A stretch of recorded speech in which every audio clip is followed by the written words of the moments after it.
স্বামীকে নিয়ে এবার বেফাঁস মন্তব্য করে বসলেন আলিয়া। অনেক ছোট ছিল আমি আসার পরই। কি বোঝাতে চাইছেন নায়িকা?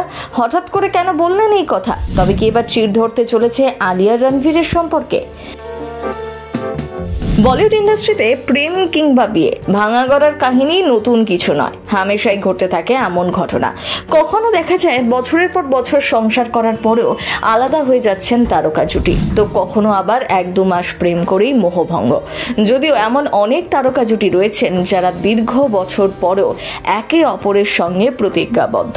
শিতালিকায় নাম লিখিয়েছেন বর্তমান প্রজন্মের জনপ্রিয় 2 তারকা আলিয়া ভাট এবং রণবীর কাপুর। এই তারকা জুটির বয়সের পার্থক্য অনেকটাই, কিন্তু তারপরেও একে অপরকে চোখে হারান আলিয়া রণবীর। ভক্তদের কাছে তারা লাভ বার্ড। তবে এবার স্বামীকে নিয়ে এক অদ্ভুত মন্তব্য করে বসলেন আলিয়া। চলুন শুনে নেওয়া যাক ঠিক কি ঘটেছে। বলিউডে একের পর এক নায়িকার সঙ্গে প্রেম করে প্লেবয় তকমা জুড়েছিল রণবীরের কপালে। সোনাম থেকে দীপিকা, নার্গিস, ক্যাটরিনা ক্যাফ, রণবীরের প্রেমিকার তালিকাটা কিন্তু বেশ লম্বা। এরপর শেষমেশ রণবীর ঠেকলেন আলিয়ায়। এবার শুধু আর প্রেম নয়, করলেন বিয়েও। বছর ঘোরার আগেই ছোট্ট রাহা এলো তাদের সংসারে। এখন তো রণবীর প্লেবয় তকমা ঝেড়ে ফেলে একজন ভালো স্বামী ও ভালো বাবা। তা কোন ম্যাজিকে বদলে গেলেন রণবীর? সম্প্রতি এমনই প্রশ্নের সম্মুখীন হয়েছিলেন আলিয়া ভাট। তবে নিজের ব্যক্তিগত জীবন নিয়ে সদা চুপচাপ থাকা মেয়েটি এবার মুখ খুললেন, স্পষ্ট জানালেন আসলে রণবীর একটু বাচ্চাদের মতো, ওর ভাবনা চিন্তা ছিল ছোটদের মতো। আমি রণবীরের সঙ্গে সম্পর্কে থাকার সময় সেটা বুঝতে পেরেছিলাম। আমি ওকে ওর মতোই ছেড়ে দিয়েছিলাম, সঙ্গে থেকেছিলাম।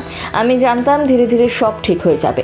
এরপর আমাদের জীবনে রাহা আসে, চোখের সামনে দেখতে পাই অদ্ভুতভাবে বদলে যায় রণবীর। আজকে রণবীর যা, সেটা একমাত্র আমি ও রাহা তার জীবনে আসার ফলে।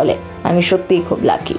ব্রহ্মাস্ত্র ছবিতে একসাথে কাজ করতে গিয়েই একে অপরকে মন দিয়েছিলেন আলিয়া রণবীর। ব্যক্তিগত জীবন নিয়ে সেভাবে মুখ খুলতে চাননি তারা। তবে ধীরে ধীরে সবটাই পরিষ্কার হয়ে যায় ভক্তদের কাছে।